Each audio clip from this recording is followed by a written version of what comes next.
Good morning. बचपन में हम सबको, आपको, हमें पढ़ाया गया है गाय हमारी माता है। धार्मिक ग्रंथों में इसे सुख, समृद्धि, प्रॉस्पेरिटी का प्रतीक माना गया।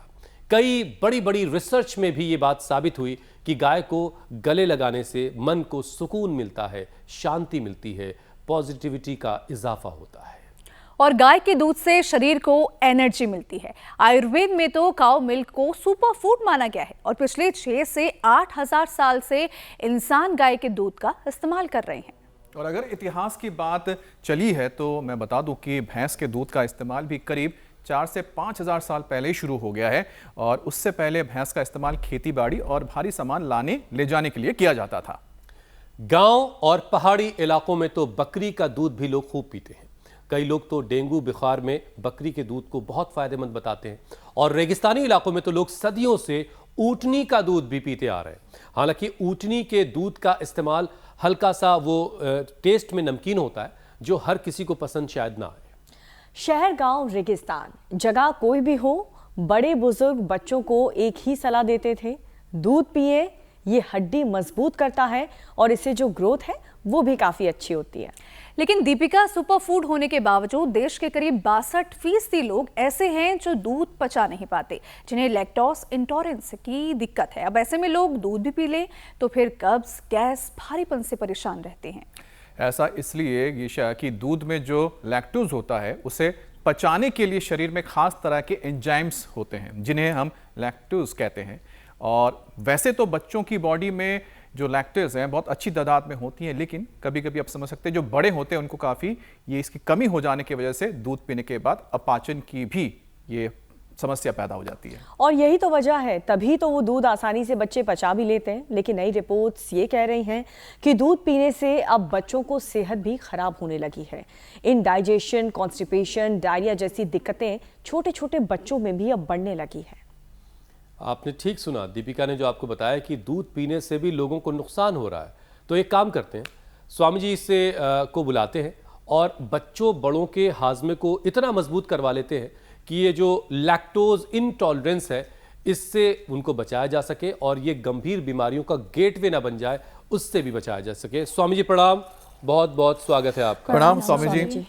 अभी तक आप हमें नजर नहीं आए। लैक्टोज इंटॉलरेंस हो, किसी को भैंस के दूध से, किसी को गाय के दूध से एलर्जी हो तो बकरी का दूध पिए।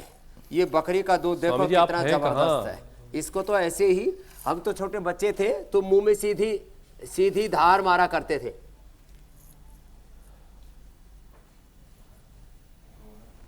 बड़ा मीठा है,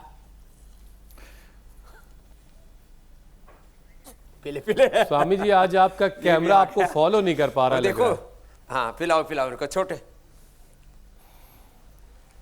हाँ, अरे कैमरा फॉलो क्यों नहीं कर रहा? कहाँ हो तुम? स्वामी जी ये बावले बावले लोग हैं तो बकरी, आज बकरी आई है। ये बकरी तो हमारी, इसका तो दूध क्या गजब है। हाँ, तो ये अब कैमरा फॉलो करे या ना करे, अपना कार्यक्रम बड़ा जोरदार है। और देखो ये बकरी की भी क्या गजब है। ये बकरी हमने एक बहुत ज़बरदस्त जगह है जखराना, वहाँ से हमने ये बकरी बुला रखी है और यहीं हमने, अब ये बकरी हमने यहीं पाल रखी है। ऐसे, ये ऐसे ऐसे। और ये देखो स्वामी जी, बकरी का बच्चा कह रहा है थोड़ा मेरे लिए छोड़ दीजिएगा। इसका जो है ना, मैं बोल रहा था ना, स्वाद।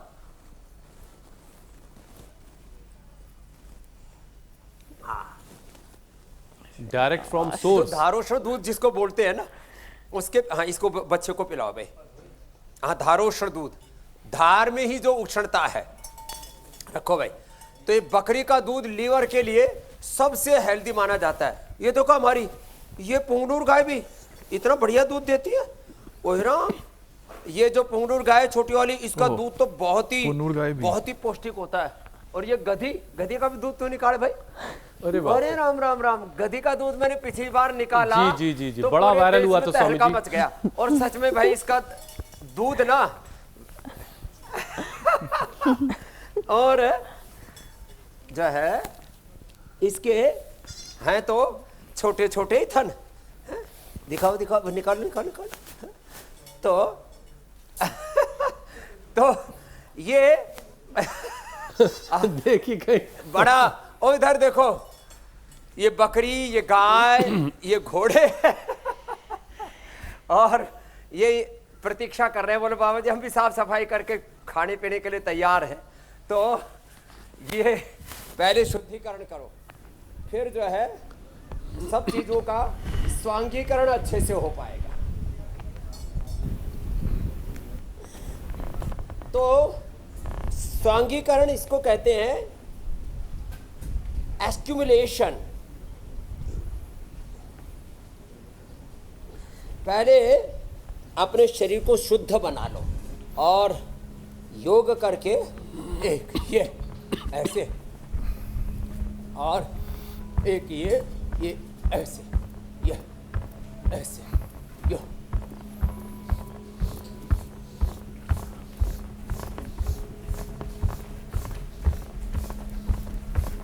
ऐसे। तो कम से कम ये 2 योगिक जॉगिंग के अभ्यास, 2 बैठक, यू एक ऐसे, ये 2 ऐसे ऐसे, ये ऐसे, 2 दंड, ये ऐसे। अच्छा वैसे हम खाली पेट योग करते हैं। आज हमने थोड़ा सा ही दूध पिया, एनर्जी लेवल ही टोटली डिफरेंट हो गया। ऐसे ऐसा लगता है 100 से ऐसे पेल दो यूं, ऐसे ऐसे, ये और उछल उछल के योग कर दिया काम। स्वामी जी देखिए, जो धारोश्री आपने आज कार्यक्रम की शुरुआत में किया है वो तो बहुत ही कम लोगों को नसीब होता है। उन खुश नसीब लोगों में आप भी हैं। मेरा नाम भी उसमें है। मुझे एक ज़माने पहले की एक बकरी का नाम भी याद आ रहा है, फुतूकन। वो घर में पली थी और फुतूकन का दूध आज मुझे याद आया आपके इस एक्ट की वजह से। बहरहाल अब देखिए स्वामी जी, दूध को बचपन की आदत आप कह सकते हैं और ये उम्र भर की ज़रूरत भी है। बच्चे कई बार खुशी खुशी दूध पीते हैं और कई बार माँ बाप डांट डपट कर भी दूध बच्चों को पिलाते हैं। और रोज़मर्रा की ज़िंदगी में पनीर है, दही है, छाछ, घी, मक्खन जैसी तमाम सारी चीज़ें ये दूध से ही तैयार होती हैं। लेकिन एक सच स्वामी जी ये भी है कि आज के वक्त में देश की आधी से ज़्यादा आबादी दूध को पचा नहीं पा रही है, दूध को हजम नहीं कर पा रही है। इस पर हम बात करेंगे स्वामी जी, लेकिन ज़रा उससे पहले एक और संकट है। इस वक्त बहुत सारे पैक ड्रिंक्स मार्केट में अवेलेबल हैं, सॉफ्ट ड्रिंक्स। उनके नुकसान से बचने के लिए छाछ और दही के फायदे ज़रा लोगों को समझा दीजिए ताकि लोग देसी ड्रिंक्स की तरफ लौट आएं। हाँ, जो हम सॉफ्ट ड्रिंक के नाम पर जो अलग अलग कंपनियों के अलग अलग ब्रांड हैं, देसी विदेशी, इनमें पहली बात तो ये है ऊर्जा नाम का कोई तत्व नहीं है, खाली इसमें ऊर्जा का विध्वंस है। ठंडक नाम का कोई तत्व नहीं है। ये शरीर में केमिकल हम डाल करके पूरे शरीर की पित्त को, अग्नि को भड़का करके शरीर को हम ज्वालामुखी बनाते हैं। तो ये कोई भी जो कोल्ड ड्रिंक्स है, इनमें कोई ठंडक देने वाला द्रव्य पदार्थ नहीं है। हमें साइंटिफिक टेम्परामेंट सब जगह रखना चाहिए ना, कोल्ड ड्रिंक्स में भी, फूड में भी। सिंथेटिक फूड और ये सारे सिंथेटिक कोल्ड ड्रिंक्स, अरे भैया छाछ। तो स्वामी जी क्यों कहा जाता है ठंडा? मतलब नींबू पानी, घाट की राबड़ी। ठंडक वाला कोई एलिमेंट नहीं है। ठंडा मतलब टॉयलेट क्लीनर कहा जाता है। ठंडा मतलब टॉयलेट क्लीनर। तो ये सच में छाछ, दही, नींबू पानी, नारियल पानी और वाटरमेलन का पानी होता है, वो भी पूरा। मुंबई में स्वामी जी बड़ा चलन है नींबू पानी का। लौकी का पानी पियो, लौकी का जूस, ये खरबूजा, तरबूजा और ये पेठे के नाम से आ गया। हमारे एक आगरा का पेठा जो बनता है ना, वो पंछी, पेठे वाला पंछी भी इधर ही बैठा है हमारा। अच्छा। तो ये ज़बरदस्त है, लेकिन उसमें चीनी की चाशनी मिला करके नहीं बनाना। तो कैसा बनाना? पेठा भी आप बनाओ तो गुड़ शक्कर से बनाओ। ओहो, बेल तो छूट ही गया बेल का। और फिर दूध में ना बादाम का, अखरोट का, और ये इसका सोयाबीन का, तिल का, बादाम, अखरोट, सोयाबीन, तेल और कच्चा नारियल, उसका बढ़िया बढ़िया दूध बनता है। Coconut milk, sesame milk, almond milk और वॉलनट मिल्क, और ठीक है स्वामी जी। सोया मिल्क, सोया टोफू। तो मतलब ये हुआ कि बाजार में जो सॉफ्ट ड्रिंक्स अवेलेबल हैं, इनको छोड़ करके और न जाने उनके बहुत सारे हेल्दी ऑप्शन स्वामी जी ने आपको बताए हैं, उनका इस्तेमाल मेरे कीजिए भाई। और फिर देखिए कि आपकी शरीर में कैसे चमत्कारिक बदलाव होते हैं और आप कितनी एनर्जी महसूस करते हैं। स्वामी जी अब आते हैं जरा दूध पे। दूध के बारे में हमने अपने कार्यक्रम में स्वामी जी शुरुआत में बताया कि गाय और भैंस का इस्तेमाल हम सदियों से, ज़मानों से करते चले आ रहे हैं। गाय के दूध का इस्तेमाल पिछले 6 से 8 हज़ार साल से हम सब कर रहे हैं, जबकि भैंस के दूध पिछले 4 से 5 हज़ार सालों से पिया जा रहा है। तो स्वामी जी इन गाय और भैंस के दूध में क्या फ़र्क होता है, एक तो ये फ़र्क बताइए, और क्यों अक्सर ये कहा जाता है कि बच्चे को गाय का दूध दीजिए और बुजुर्गों को भी गाय का दूध दीजिए। गाय के दूध में और भैंस के दूध में ऐसा क्या फ़र्क है? तो देखो, एक तो उसको पचाने के लिए रोज सूर्य नमस्कार करें, रोज दंड बैठक लगाएं पावर को। फिर भैंस का दूध पहलवानों के लिए, जो बहुत बलवान है, जो पूर्ण निरोगी है, उनके लिए। हम यहाँ कोई पक्षपात नहीं कर रहे हैं। गाय हमारी माँ है तो भैंस भी अंटी उंटी लगती होगी, तो इसलिए अब जो है वो एक महारानी थी ना, पिट्रो क्या नाम था उसका, वो तो गधी के दूध को सेवन किया करती थी, उसी से नहाया करती थी। जो गधी हमारी आज पीछे इधर ऐसे ना कुछ जीवों के प्रति भी घृणा पैदा कर दी है। जो डिस्क्रिमिनेशन है ना जीवों के बीच में, वो भी अच्छा नहीं है। तो हम बिना किसी डिस्क्रिमिनेशन के आज बात कर रहे हैं। और देखो, पहलवानों के लिए और जो बहुत बलवान है, निरोगी है, जिनकी काया, वो भैंस का दूध पिए, कोई दिक्कत नहीं, भैंस का घी खाए। गाय का दूध अमृत है, उसको दूध नहीं, शास्त्रों में अमृत कहा है। गाय का घी भी अमृत है। और अगली बात जो बहुत ही महत्वपूर्ण है वो ये है कि छोटे बच्चे हों, और वो भी देसी गाय। देसी गाय में A2 मिल्क होता है, और जो जर्सी विदेशी हॉस्टन गाय होती है ना, उसमें स्वामी जी बहुत सारे लोगों को वो बात थोड़ी सी और मैं डिटेल बता दूं। लंबे समय तक लेने से आदमी बीमार होता है, कमजोर होता है। जो गधी के दूध का आप जिक्र कर रहे थे, मिस्र की महारानी किसी ज़माने में 700 गधी के दूध का इस्तेमाल वो करती थीं, क्योंकि वो दूध जो है उनकी खूबसूरती को बनाए रखने में, उसे निखारने में बड़ा कमाल का काम करता था, जिसकी तरफ आप और महारानी का इशारा नाम कर था रहे हैं। क्लियोपेत्रा। बताया जाता है कि बहुत बेइंतहा खूबसूरत होती थी वो। हाँ, तो भाई देखो, अब 700 गधी पालना तो बड़ा मुश्किल आज से काम है। गधी की डिमांड जो भी है, बढ़ जाएगी। ये गधी वाले 2 काम करते हैं इससे। क्लियोपेत्रा बनेंगे सभी। अरे ये पिछली बार जब मैंने बताया था गुरुकुल बन रहा था, ये 5 मंजिल ऊपर तक, 10 मंजिल ऊपर तक सामान लेकर के चढ़ जाती है। बड़ा पुरुषार्थ करती है, इसकी बड़ी महिमा है, गधी की भी और गधे की भी। ये आदमी गधी और गधा जितना भी पुरुषार्थ नहीं करता है, पड़ा रहता है। इसलिए बोलते गधा कहीं कर। मैंने कहा गधा को क्यों शर्मिंदा कर रहे हो, ये तो गधे से भी बेकार है। ऐसे मस्टंडा पड़ा हुआ है। तो खैर, गाय का दूध मैं बता रहा था, जो पुंगनूर गाय है ना, इसका दूध तो भैंस से भी ज़्यादा ताकतवर और सात्विक होता है, बड़ी उसमें। और बकरी का दूध, ये तो फैटी लिवर सिरोसिस, हेपेटाइटिस, पेट की बीमारियों के पाचन तंत्र के लिए परम औषधि है। फिर उसको हम खाना क्या दे रहे? महात्मा गांधी जी कहते अपनी बकरी को बादाम खिलाया करते, बढ़िया बढ़िया आहार दिया करते।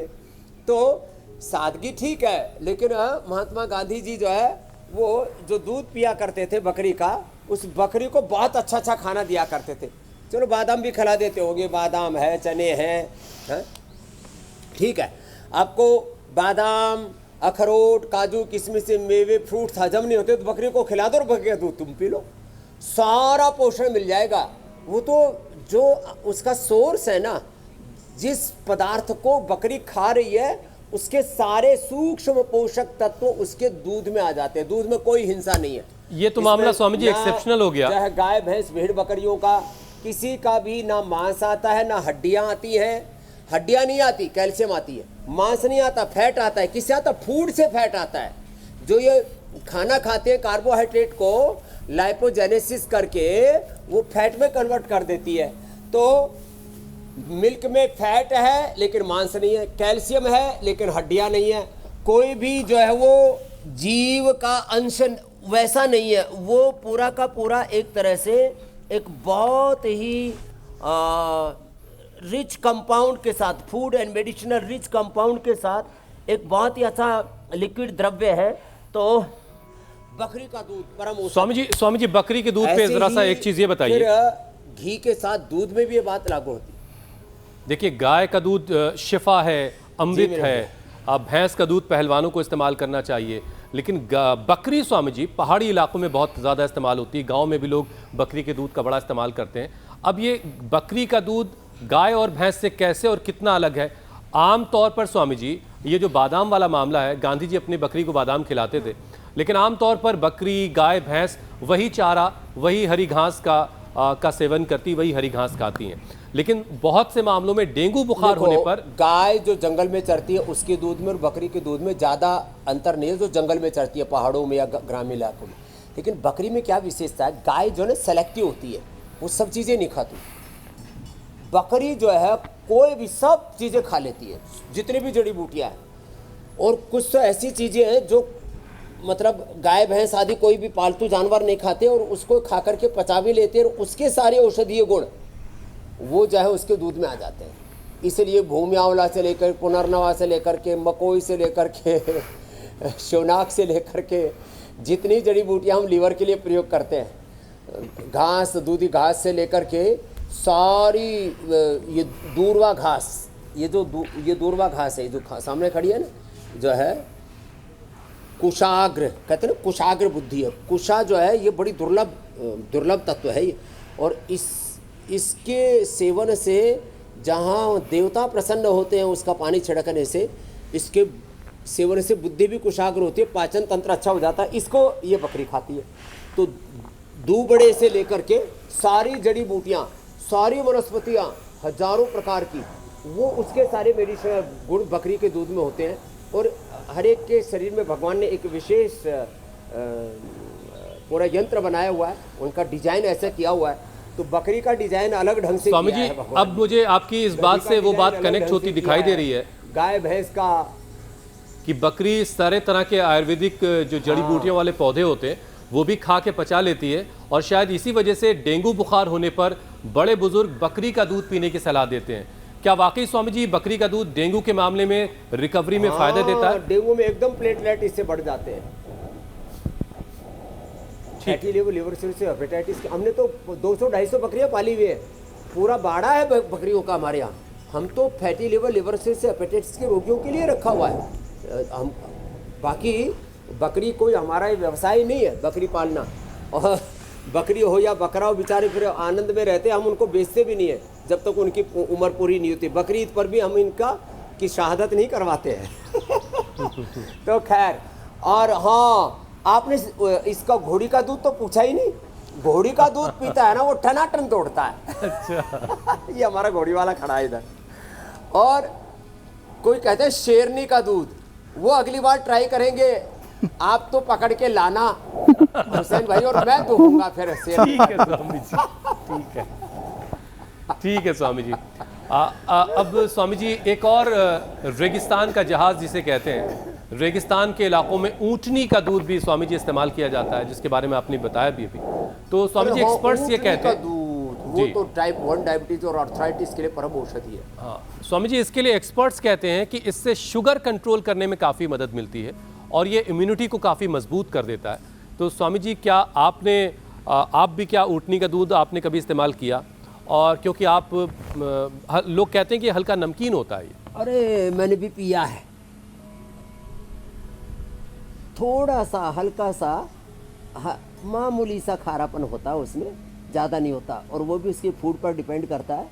तो राजस्थान में जो बहुत होता है, और मैंने देखा मेरे पास तो या हमने ऊँटनी भी रखी और ऊँटनी का दूध भी हमने कलेक्ट किया, उसका पाउडर भी बनाया, लेकिन जागरूकता कम होने की वजह से हमने उसको बड़ा स्वरूप नहीं दिया। लेकिन अभी भी हम टाइप 1 डायबिटीज़ के रोगियों को उठने का दूध देते हैं, अर्थराइटिस के रोगियों को उठने का दूध देते हैं, और जिनका पाचन तंत्र बहुत कमज़ोर होता है, जिनकी जीवनीय शक्ति कमज़ोर पड़ जाती है, auto immune disease, MND, SLE, MS, ENA, AVN, HLB27, इस तरह की ये जो प्रॉब्लम्स है उसमें अप्रतिम लाभ होता है। तमाम ऑटोइम्यून डिजीज़, अर्थराइटिस और diabetes type 1, type 2, type 3 diabetes और डायबिटीज़ की सभी कॉम्प्लिकेशंस में पवन मुक्तासन, उत्तान पादासन, ये तो आसन कराते, मंडूकासन, योग मुद्रासन जो कर चुके, पवन मुक्तासन और उत्तान पादासन, पादांगुष्ठ नासा स्पर्शासन, सेतुबंदी ये इसीलिए कर रहे हैं,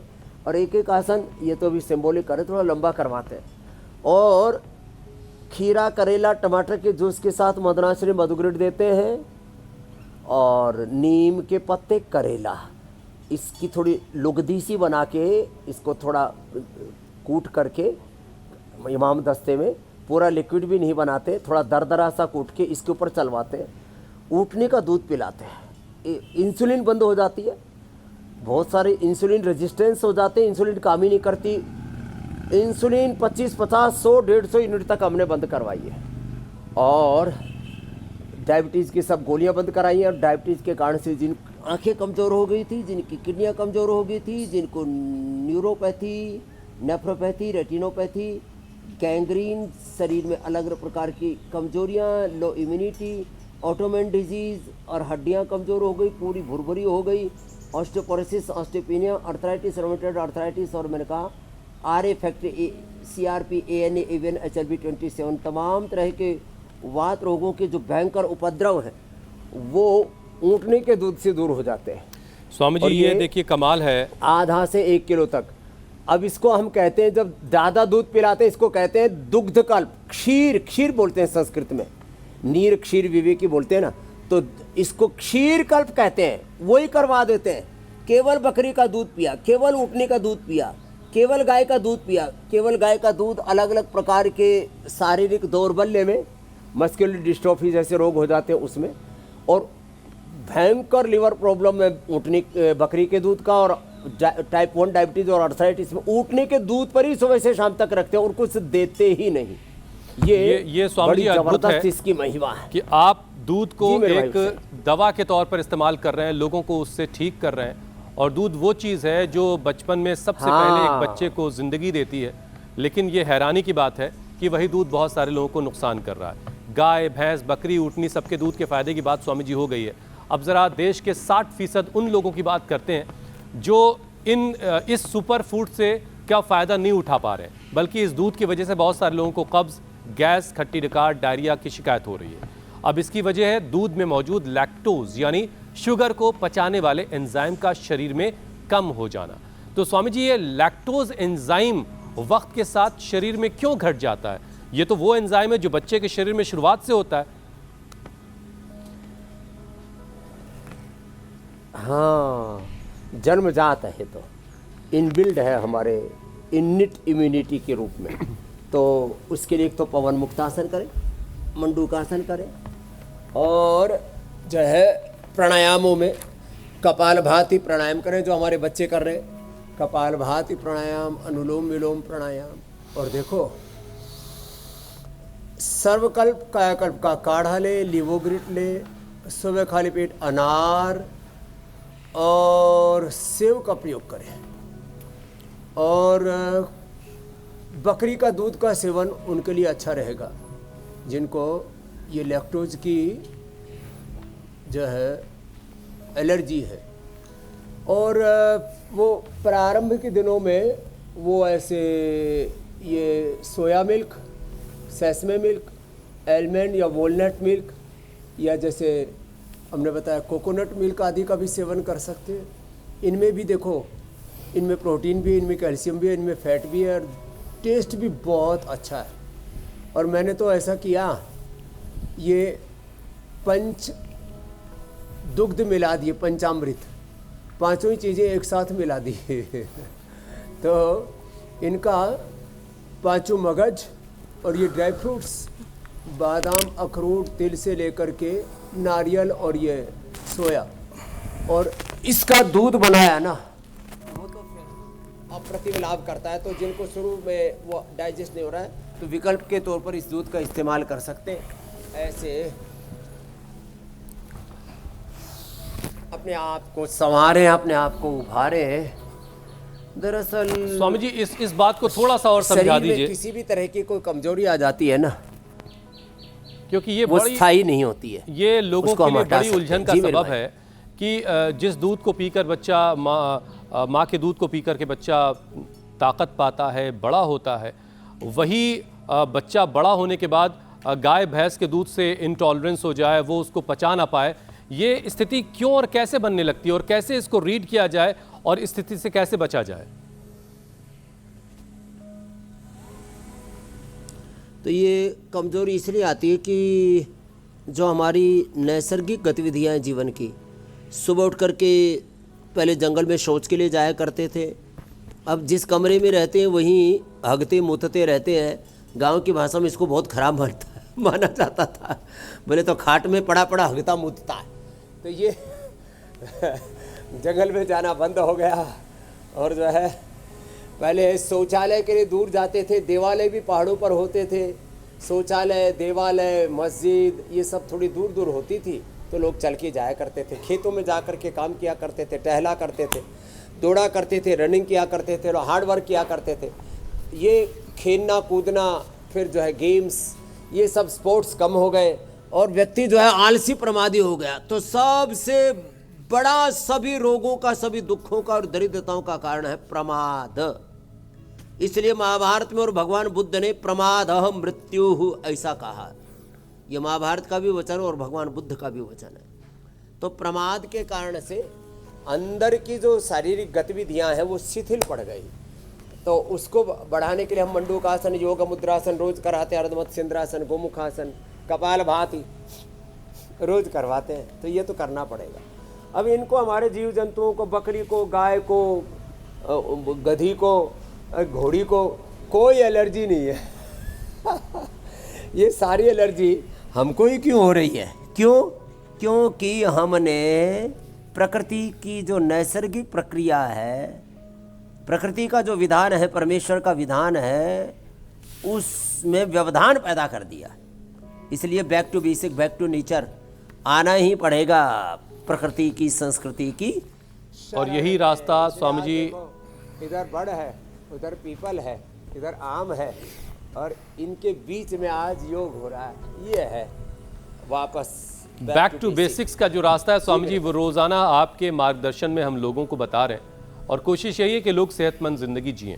स्वामी जी, क्या लैक्टोज एंजाइम को बढ़ाया जा सकता है? उसके कुछ रास्ते आपने बताए, लेकिन ये बढ़ाना इसलिए भी बड़ा ज़रूरी है ताकि लोग दूध को पचा पाएँ।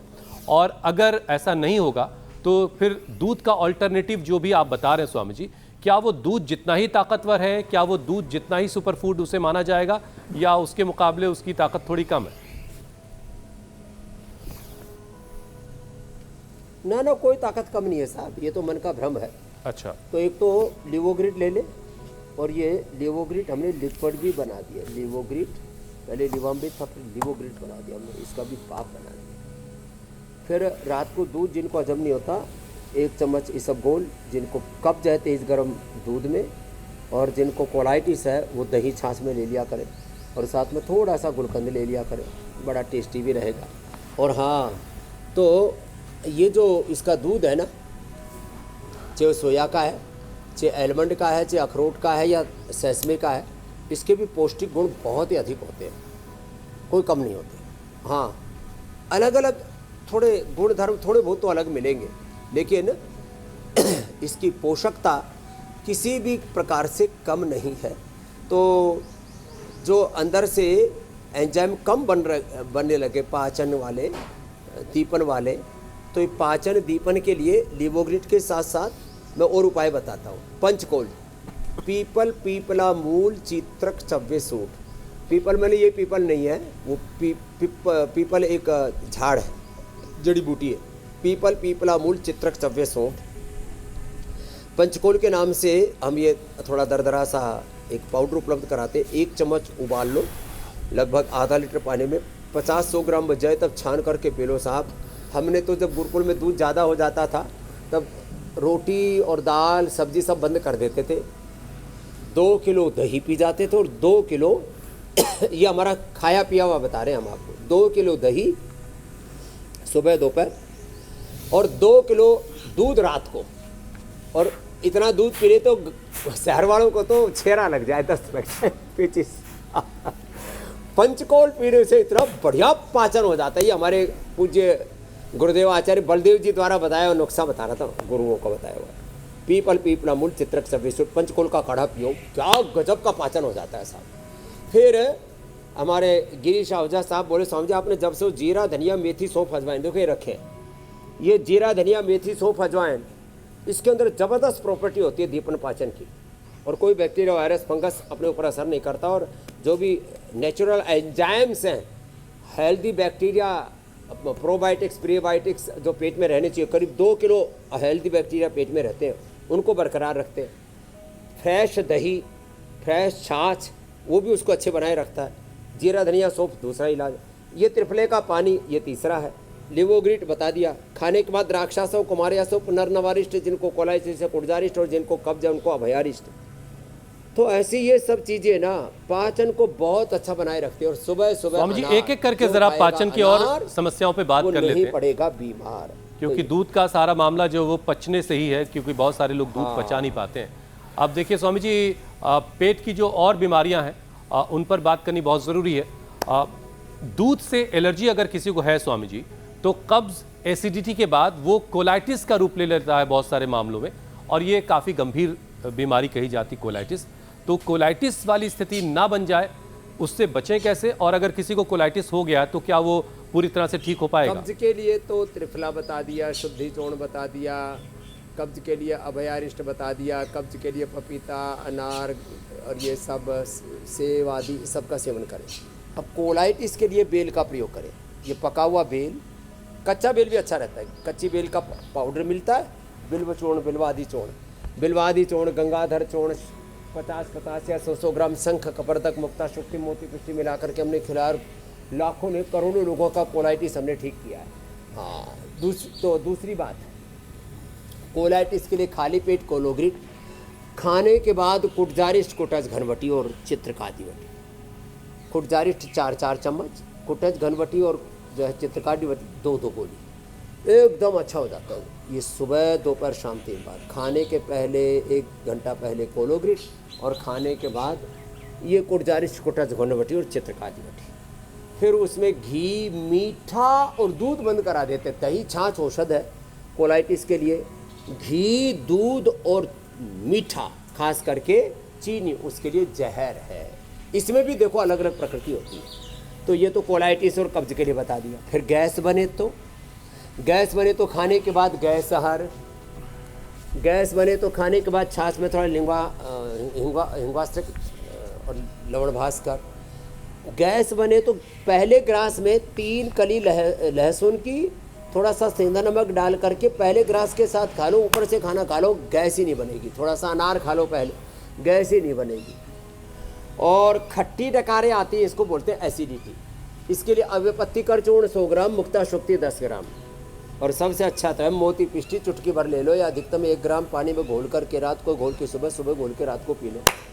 3 से 7 दिन में एसिडिटी खत्म। एलोवेरा, वीटग्रास, शीशम, पीपल, बेल, दूर्वा, दूधी घास ये भी एसिडिटी का खात्मा कर देती हैं। लेकिन ये तो मोती पिष्टी तो अप्रतिम है इसके लिए। तो फिर किसी को लंबे समय तक एसिडिटी रहे ना तो अंदर घाव हो जाते हैं, अल्सर और बवासीर हो जाती है। उसके लिए तो बकरी का, गाय का कच्चा दूध, माने धारोष्ण दूध ही पी लें, और उसमें थोड़ा दूध में 1 कप दूध में नींबू निचोड़ा और तुरंत पी गए। 3 से 7 दिन में काम खत्म हो जाता है बवासीर का। नहीं तो अर्शोग्रिट ले लें, नहीं तो त्रिफला में बकायन, जैसे हरबहेड़ा आंवला है ना, इसमें बकायन और नीम की निमोली, ये पंचामृत है। हरड़ बहेड़ा आंवला जो यहाँ रखे हुए हैं, ये हरड़ बहेड़ा आंवला, अब इनमें क्या मिला दें? इसमें मिला दें निमोली बराबर की मात्रा में, इक्वल क्वांटिटी में। निमोली, नीम की निमोली, और बकायन वो भी नीम का ही भाई है, तो उसी का रिलेटिव है। उसकी फैमिली का है। तो इसका 5 का पाउडर करके 1-1 चम्मच खा लो साहब, कैसी बवासीर हो ख़त्म हो जाती है। उसमें जाते आदि घृत और जाते आदि तेली एलोवेरा जेल भी लगा लेते हैं एनएस पर एकदम से, और ये पॉइंट दबा लेते हैं। और ये जो है ना, पिंडली दबाया करो भाई, या तो वज्रासन में बैठ जाओ। चलो बच्चों सब वज्रासन में बैठो, हमारे योगाचार्य बच्चे स्वामी जी पंचकर्म षटकर्म करते भी हैं, कराते भी हैं ये, और ये पिंडली दबा लेते हैं। अब चूंकि जाहिर है सारी ये तो बीमारियां पहले आपस में जुड़ती भी बहुएं हैं। सब सास का दवाई करती थी, बेटे सब बाप का दवाई करते, तो पोते दादी का दवाई करते थे। और आजकल ये हाथ यहाँ पिंडी से उठ करके गिट्टी पर आ गए, इसलिए मामला गड़बड़ हो गया। तो भाई नहीं स्वामी जी, मैं अपनी पत्नी का क्या है? पैर दबाता हूँ। सेवा करो बड़े बुजुर्गों की। आपने जब से Thank you. कहा। स्वामी जी आपके कहने के बाद तो हम आपके ऊपर सबको तो यही सवाल करना नहीं पड़ रहा है आजकल घरों में। हाँ, सबको एक दूसरे की सेवा करनी चाहिए, हंसी मजाक की बात नहीं। स्वामी जी आपने तो एक मुझे लगता है कि अच्छा राष्ट्रीय रहता है, एक दूसरे की सेवा करो ना। परस्परम भावयन्तः श्रेयः परमवाप्स्यते, तो गीता का संदेश है। कोई भेद नहीं है पति पत्नी में, अभेद दृष्टि रखो। पति पत्नी, गुरु शिष्य, माता पिता, बच्चों में अभेद दृष्टि देखो। थोड़ा थोड़ा उनका व्यवहार का भेद तो होगा, भाव का भेद नहीं होना चाहिए, सेवा का भेद नहीं होना चाहिए, दृष्टि का भेद नहीं होना चाहिए। हाँ, बिल्कुल बाकी ठीक। तो व्यवहार का भेद तो रहेगा। माँ के साथ माँ जैसा, पत्नी के साथ पत्नी जैसा, बेटी के साथ बेटी जैसा, गाय के साथ गाय जैसा, भैंस के साथ भैंस जैसा, गधी के साथ गधी जैसा, और शेर के साथ शेर जैसा। बस शेर स्वामी के जी, साथ गाय जैसा व्यवहार करोगे, खा जाएगा शेर। तो व्यवहार भेद तो जरूर है, लेकिन सब में एक ही जीवात्मा और एक परमात्मा, एक खुदा अल्लाह भगवान का नूर है। एक नूर ते सब जग उपजा, कौन भले को मंद। भाव में भेद नहीं होना चाहिए, दृष्टि में भेद नहीं होना चाहिए, कृति में तो, व्यवहार में तो भेद होगा। जी मेरे भाई, ये बड़ा जबरदस्त है। अच्छा स्वामी जी, अभी चूंकि सारी बीमारियां एक दूसरे से कनेक्टेड है, एक बीमारी की वजह से दूसरी बीमारी हो जाती है, तो आपने अल्सर के बारे में भी थोड़ी बात बताई। लेकिन स्वामी जी आज के वक्त में अल्सर जो है ये बड़ी आम सी बीमारी होती जा रही, देख रहा हूं मैं बहुत सारे लोग अल्सर से परेशान हैं। तो अल्सर पर भी अगर ध्यान न दिया जाए तो ये फूड पाइप और पेट के कैंसर में तब्दील हो जाता है। अब इस तरह के खतरे को स्वामी जी कैसे टाला जाए? हाँ, ये जो जितना भी सिंथेटिक फूड खा रहे हैं ना, जितने भी सिंथेटिक मेडिसिन खा रहे हैं, जितना भी खाने के रूप में कचरा खा रहे हैं, ये सब खतरा बन रहा है। ये अंदर से जला रहा है, शरीर को ज्वालामुखी बना रहा है, अंदर से पूरा शरीर घायल है, क्षत विक्षत हो गया। इसी का नाम है कोलाइटिस, इसी का नाम है अल्सर, इसी का नाम है अल्सरेटिव कोलाइटिस, आंतों का घाव। और फिर जो है कोलोन कैंसर, एब्डोमेन कैंसर, ये सब अलग अलग नाम इसी के दिए गए। एक तो जो मंडूकासन, योग मुद्रासन प्रतिदिन करते रहेंगे, कितने आसान आसन है, रोज करवा देते हैं। मंडूकासन, योग मुद्रासन, पवन मुक्तासन, और फिर पीछे झुकने के लिए उष्ट्रासन, सुप्त वज्रासन, सुप्त पद्मासन भी करें। अल्सर से बचने के लिए बस एक ही उपाय है, एक तो तीखी तली चीज़ें ज़्यादा ना खाएं। वीट ग्रास, एलोवेरा, शीशम, पीपल, बेल, दूर्वा, दूधी घास और मोती पिष्टी। सुनो जरा गौर से, मोती पिष्टी, कहरवा पिष्टी, कहरवा पिष्टी, मोती पिष्टी 10-10 ग्राम, और उसमें थोड़ा मुक्ता पिष्टी या मुक्ता शुक्ति की भस्म। मुक्ता पिष्टी किस तरह, मुक्ता शुक्ति की भी पिष्टी या भस्म, उसको भी साथ में मिला दें। और ये थोड़ा एलोवेरा, सौंफ या मुलेठी, ये घाव को भरती है, उनके साथ उसको अनुपान बोलते हैं उसको, उसका सेवन करने का ऐसा भी भयंकर घाव हो अंदर का, वो घाव भर जाता है। एक दूधी घास होती है, उसमें से दूध निकलता है तोड़ने पर ना। एक तो ये दूर्वा घास है, उषा, और एक दूधी घास आती है, उसका सेवन करने से तो कितना अंदर का अल्सर घाव हो सब भर जाता है। तो ये आगे झुकने वाला, फिर पीछे झुकने वाला, लिवोग्रिट, जीवामृत सब सेवन करें सभी पाचन के रोगों में। अब ये शरीर को जो साध लेंगे हमारी तरह से, उनको तो दिक्कत नहीं है। अब जो मुटिया गए हैं वो कहाँ सुप्त वज्रासन, सुप्त पद्मासन कर पाएंगे? उन्होंने तो अपने सारे मुठियाए हुए लोगों को स्वामी जी धीरे धीरे हम लोग हल्का तो कर रहे हैं। राम राम राम, शरीर को। और इसीलिए धरती मैया भी हम लोग को शुक्रिया कहती रहती हैं। स्वामी जी अगला विषय से पहले एक बात ज़रा सा बताइए, फूड पाइप की चूँकि बात हो रही थी, एक अजीब सा केस अभी मेरे एक मित्र हैं उनके साथ हुआ। उनका फूड पाइप फट गया था, अब ये किस वजह से ऐसा होगा कि फूड पाइप फट जाए और उसके बाद पूरा उनको खोल करके मामला पूरा सिलना पड़ा?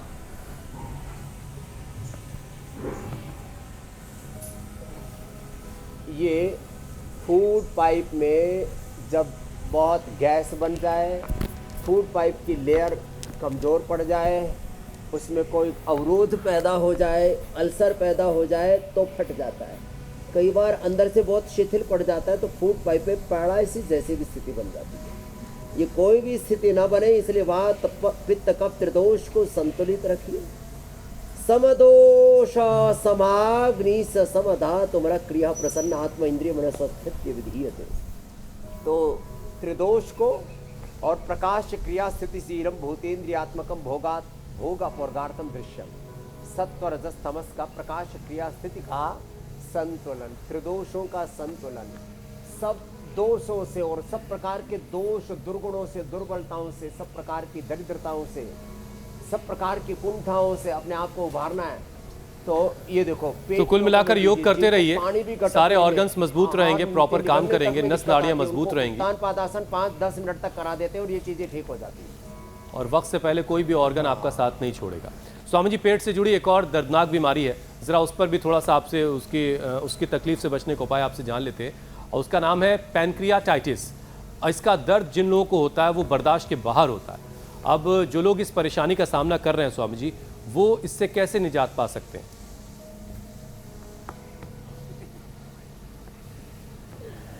तो देखो, पैनक्रियाटाइटिस में क्या है, पेन की आज पर सूजन आ जाता है और ये पित्तज रोग है।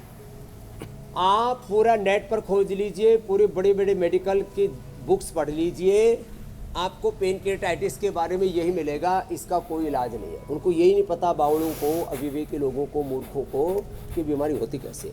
ये पित्त बढ़ने से होती है। तो पैनक्रियाज में सूजन आ जाती है। हम खाली मोती पिष्टी पिला करके, वीट ग्रास, एलोवेरा, शीशम, पीपल, बेल, दूर्वा, दूधी घास का जूस पिला करके पैनक्रियाटाइटिस को ठीक कर देते हैं। एक औषधि भी रेडीमेड हमने बना रखी है, पेन कोवरीट, और उनको लौकी की सब्जी, लौकी का जूस पिलाते हैं और पैनक्रियाटाइटिस पहले ही दिन से अच्छा शुरू हो जाता है और 1-2 सप्ताह से लेकर के 1-2 माह में।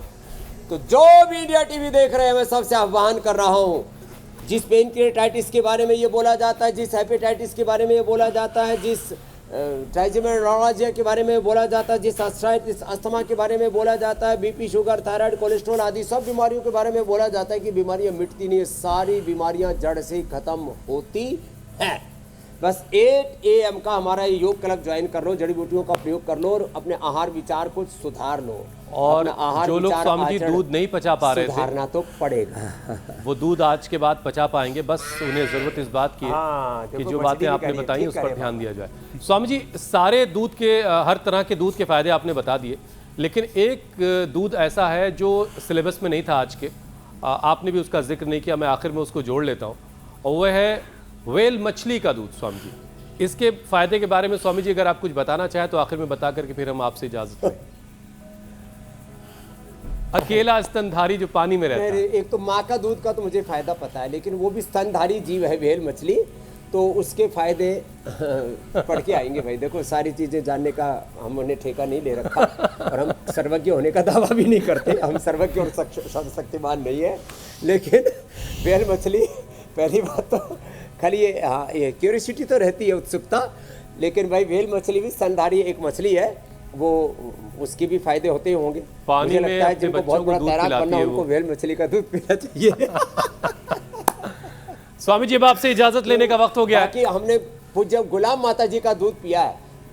माँ का दूध अमृत है। माँ की सेवा करो, गौ माता की सेवा करो, धरती माता, भारत माता की सेवा करो, बोलो भारत माता की जय। गाय माता की सेवा करो और गाय को राष्ट्र माता घोषित करो। कोई राष्ट्रीय पशु कुछ न कुछ कह रहे हैं। धन्यवाद, प्रणाम। बहुत बहुत शुक्रिया स्वामी जी।